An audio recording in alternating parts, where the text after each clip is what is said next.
So, yeah, breakfast time. But it's already almost 10 a.m. I 10 yeah, 10 a.m.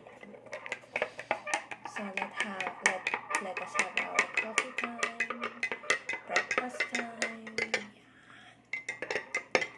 So cozy.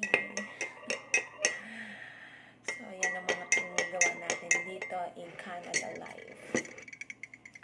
So, and then a little bit of, hindi ako masyado mahilig sa ketchup.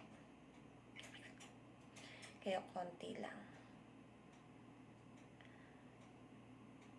Yan. Oops. So happy tummy again.